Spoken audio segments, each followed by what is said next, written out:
महंगा भइल सिलेंडर चापा भौरी राजा जी। महंगा भइल सिलेंडर चापा भौरी राजा जी। आबे चाय ना बनौनी ना पकौड़ी राजा जी। आबे चाय ना बनौनी ना पकौड़ी राजा जी। गर्मी में जाके सब लाइन लगावई हो। गर्मी में जाके सब लाइन लगावई।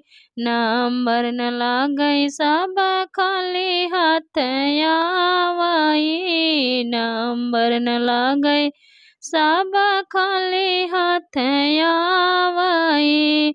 सिलेंडर खाती होई गई मारा मारी राजा जी। सिलेंडर खाती होई गई मारा मारी राजा जी।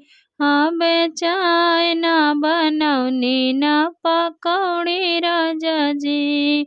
आबे चाय ना बनौनी ना पकौड़ी राजा जी। महंगा भइल सिलेंडर चापा भौरी राजा जी।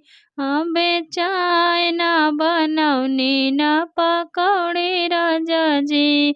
आबे चाय ना बनौनी ना पकौड़ी राजा जी। हे हो सुना पिया चूल्हा ना फुकाई हो।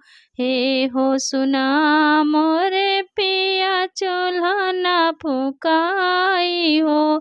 गैस बिना पकवान न बन पाई हो।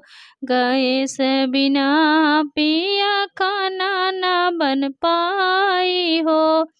गोईठा गोईठी लकड़ी खातिर होई गई भागा भागी राजा जी।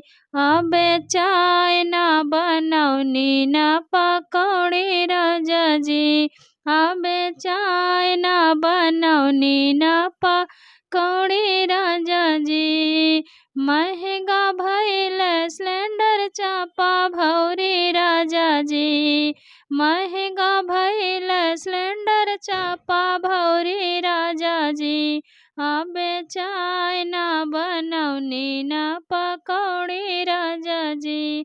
आबे चाय ना बनौनी ना पकौड़ी राजा जी।